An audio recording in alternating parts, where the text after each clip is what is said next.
Welcome to the Urban Wall Street Project. I'm your host, Mr. Earl Christian III. Today we're going to talk to urban America, all my young brothers and sisters, the young cats that think I want to be a rapper, I want to be an artist. I'm built for this. I'm ready to get in the game. The music industry's not ready. Well, you know, we're going to talk about some things. So, you know, we're going to be Music Industry 101. You think you know what you need to know before you go. I'm fortunate, and you are fortunate as well if you're watching, to have the guest to be able to listen to the guest that I have with me today, because he's been doing this thing for over 10 years in the game, or a little bit longer than that. Without further ado, I'd like to introduce you to Mr. Anthony Hubbard. What's up, bro? Mr. Hubbard, what's up, my brother? My pleasure, bro. You know what I'm saying? So happy to have you at this show. You know, we've been brothers for a long time, and definitely. I've always respected what you've done and watched you, grow from, working at a radio station to working with management of artists, that are multi-platinum artists, and now production management. And you've always had your hand, forget your hand, your feet, and a couple of legs all up in the music industry pot. So, I'm going to give you a chance to just talk about, your introduction to the music industry, when and how you knew this is what you wanted to do, and you're going to make a career out of it. Well, my introduction to the music industry came about when we were actually in school at Howard. Right. And I knew that I was actually in the School of Business when I first came to Howard, and I knew that wasn't what I really wanted to do. Originally I was an international business major. Right. And I knew that I didn't know another language well enough to actually make money in it. So I didn't want to fool myself. Okay. I wanted to do something and be productive in life, because I knew that I respected what my mother and father did for me, right, and giving me that opportunity to attend Howard. So I switched to the School of to the School of Radio, TV, and Film. Mm-hmm. And my first introduction into the music business was actually working for Howard University's own WHUR in their programming department. So that's where I actually got to make my initial meet and greets with the regional promotion people, and actually start to understand the business of music and how it actually goes down. Okay, yeah, and I remember those days. You had in the Smash, had the retarded CD collection that all came by, and that was cool. And at that time, I knew, and you were even actually integral.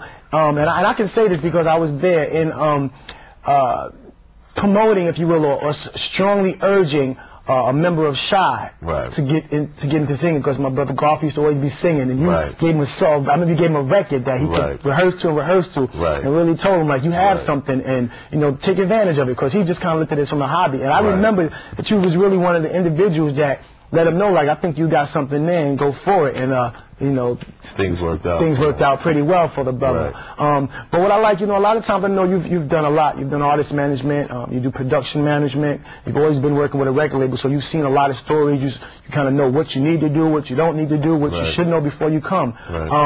And for my young people out there, because I'm working with some cats right now, what's the first thing, Anthony, the first thing you would tell a young person, or even an older person, anybody that feel like this is what they want to do, what's the first thing they need to know and be prepared for? Well, they need to know that music is a business. It's a business that is, the foundation of the music business is to take from those who do not know. So the one thing that you must do is educate yourself in regards to the business of it.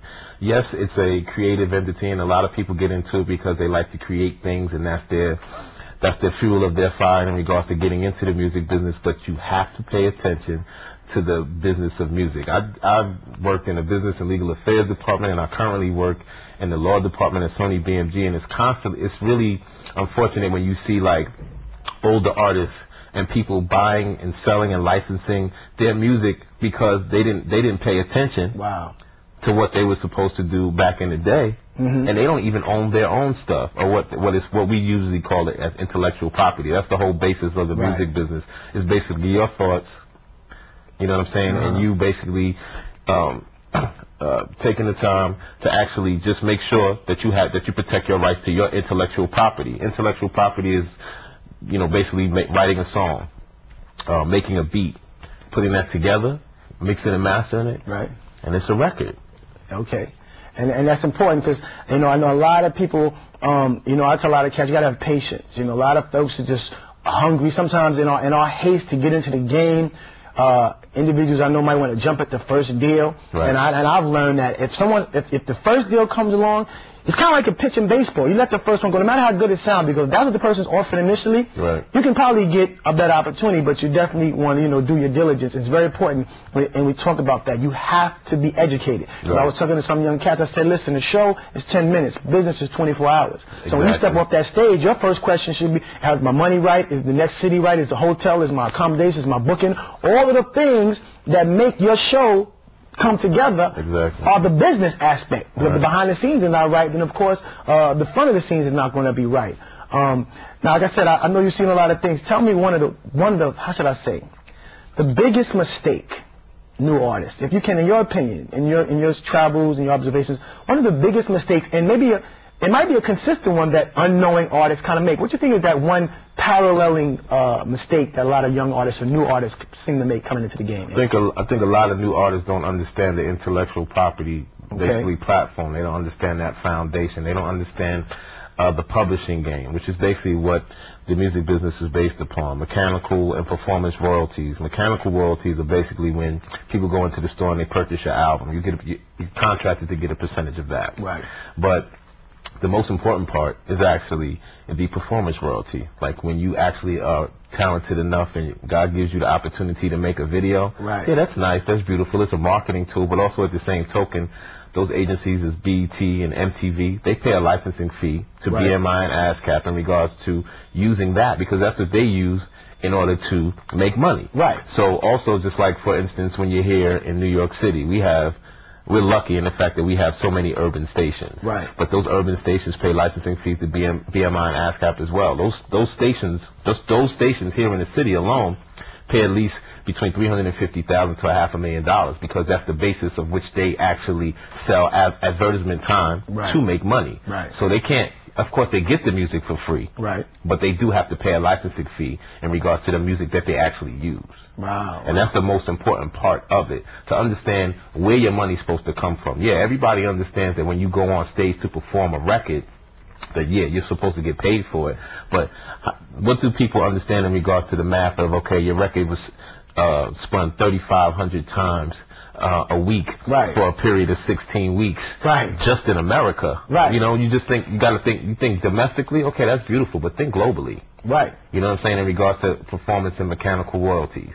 That's money you're making money, whether or not be for yourself, but you're making money for someone. Someone is eating. And that's what talking about the Urban Wall Street Project. If someone's going to get wealthier for your talents and your dollars, it might as well be you. I'm saying, but not to digress. You know how we do. But I want to talk. So I want to touch on a few things, because a lot of young cats want to talk. I'm glad you explained mechanicals and performance, in a succinct way. A lot of times, young cats, they just want to perform. They want to perform. In my opinion, I think publishing is one of the most important aspects as an artist you want to retain and have, because that seems to be where your greatest bargaining power is. If you're a writer and you're on the publishing, tell me a little bit about, I'm on the right path, what's about that publishing. Well, basically, like when you're contracted as an artist to a record company, they basically talk to the language that they use in the contracts is that masters, in regards to, and a lot of people know about like the owning of masters, because we know that Sean Combs or P. Diddy or whatever Puff's calling himself now, owned his masters, that Suge Knight owned the masters to Death Row, and that's what actually empowers them to have the money that they still have in their pockets today. Right. Is because they licensed those masters to distribution companies and make albums, sell those masters, license those masters, and they have a contract with the distribution company to get income from the use of those masters. Now, once a record, like say for instance the hits that Death Row had back in the day with Snoop and Dre, yeah, of course, my man Suge could do a compilation album and still make money, and still does. Also, at the same token, when people do films, you talk about sync fees and licensing fees in regards to film. These brothers get paid because they know the business, and that's the one thing that needs to be addressed in regards to people who actually want to enter this business, is that it will behoove you to know the business. And I say that also, that the one thing that brothers really need to stop doing is listening to their man. I think one of the like best quotes that actually still stays with me as a 38-year-old man that I learned when we were in Howard is that when people want to hide something from people of color, they put it in a book, because we don't read. And I think that brothers need to stop asking their man, thinking that they man know. And the man answers knows all the answers to their questions, but get in that book. Read that book. Get that information. Take those notes. You know what I'm saying? As you said in one of the earlier segments that I watched you take that step. You know what I'm saying? Don't be afraid. But at the end of the day, you have to have the foundation of business in order to move forward positively in music. There's no way that you can do it. There's just no way. And that's, you know, like, I'm lucky in the fact that my introduction, of course, was in radio, but it also was in, like, the road management, when I road managed Silk during the Freak Me Baby days. Then I actually went on to manage Shy, you know what I'm saying, and deal with their monies and deal with their accountants and all of that. But I've been blessed in the fact that I've actually, like, I've been able to take, like, my experience and build upon my experience and make myself a better business person. You understand? Tell me about one of your greatest experiences in your track in the music game. Tell me if you can tell me a couple of the most memorable times where it was like, this was a good year, this was a good season, or this was a good project. Some of your more favorite times. Probably the best time that I had was actually working for Mark Pitts, who's actually currently the president of Black Music at Zamba. Mark's company, Bob Storm, was really a family setting. He also was, at the time when I actually joined his company, he was the manager for the Notorious Big, Faith Evans, and a few other artists, Changing Faces. But I think the biggest and the best, like, feeling that I've ever had was when we were recording Big's Life After Death album. Because, everybody heard maybe about 30, 35 songs from that album, but Big might have did 100. You know what I mean? But just that anticipation of knowing that what we had was crazy. And that we were about to do it. Like, you know, a lot of people don't know, Big's made a lot of money in his, you know, posthumously in regards to his death and everything. But, you know, if that brother lived, man. Yeah, he'd have been a serious situation. But even more so than that, he would have changed a lot of lives. He would have changed a lot of lives in his neighborhood. He would have changed, because he did that anyway, posthumously, in regards to Kim, in regards to C's, in regards to a lot of people from the neighborhood who still have the opportunity to do something based upon a man who's been gone almost 10 years. You know what I mean? So it's just like, and also people don't know that Big was a student of the game in regards to business-wise. He had Brooklyn Mint, which was a clothing company way before Damon and was thinking about Rockaway. But that was probably like just being around him, feeling that energy, getting up, like that was like the job that made me want to get up every day and get out the house because something was going to happen that was going to be crazy. Either he was going to record something, either we was going to do a deal, or, you know what I'm saying, even at the time when Big passed, Mark had an offer for a tour that was well over $50 million. You know what I mean? So that's just part of. But then you think about if Big was alive and actually able to perform some of those records, what the performance royalties on some of those records would have been. You know what I mean? That'd have been that definitely. So that definitely was the best time for me. But I've had other numerous great times. Like I had really good times with Silk in regards to learning about, you know, the road management, and they were very patient with me, and I thank those brothers for everything that they've given me. Also, at the same token, another mentor of mine is someone who went to school with us too, who actually went to manage Puff at one time, was Phil Robertson. Phil always has been there for me and always been there to, like, you know, talk to me, answer my questions, guide me through certain things that I didn't have the experience with. And just like having that person to bounce things off of, and someone actually in this game that I can trust is very important. Because at the end of the day, because a lot of brothers get jaded once they start throwing money in front of their face, it's like, I gotta go with that. And I'm glad you said that, trust. I was talking to these young guys who are working. I believe these guys are an amazing talent.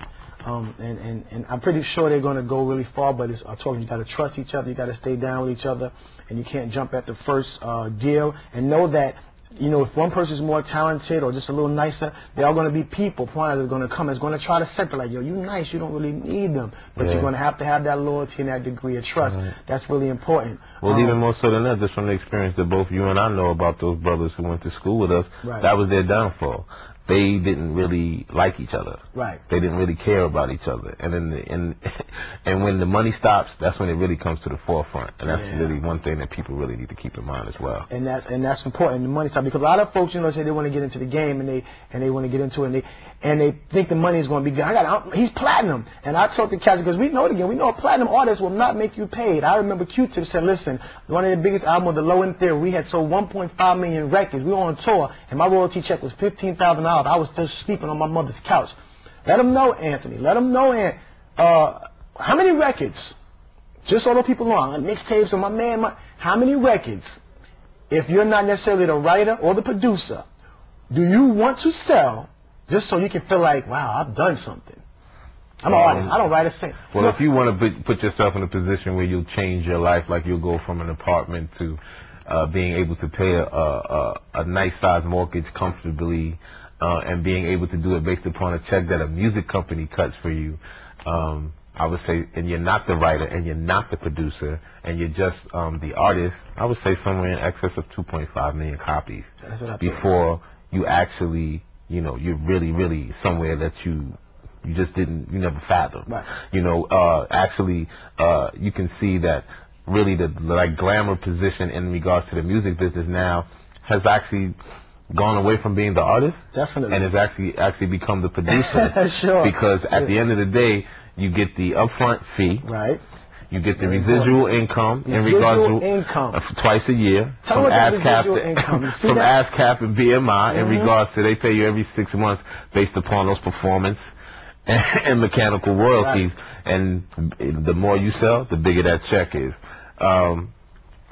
So I don't know. I think that's really it. Yeah, I mean that's what it's. A lot of cats don't know. They think, a lot of people think they see because you have a video. I mean, I've talked with, they got a video. They balling. And the majority of people that you see that's in the game, they're not balling. A lot of that jewelry is rented, and some of it's not real. Listen, 50 Cent was honest. We all know he has money, but he said, listen, all this stuff. This ain't real. Yeah, they could go to Jacob on 57th Street we can go and rent it, or it's not real. It looks real. You can get those diamonds that even some jewelers can't tell. But it's not a diamond, you know what I'm saying? So you gotta know. Those cars, if you see a brand new artist, he don't have a Bentley. Or it's actually owned by the producer. Or it's owned by the producer. Who did the rest. So you shine with somebody else's. So like, let me borrow your clothes. Let me borrow the clothes for this party. You look real hot for the party. But the next morning, I give it back. I'll give you a current example of that. Would be like Rich Boy, because he's a new artist. He got the hottest record out there. Right. But Polo the Don, or the guy who actually did the beat, and actually been doing beats and been actually, he's had success with some Beyonce records and stuff like that.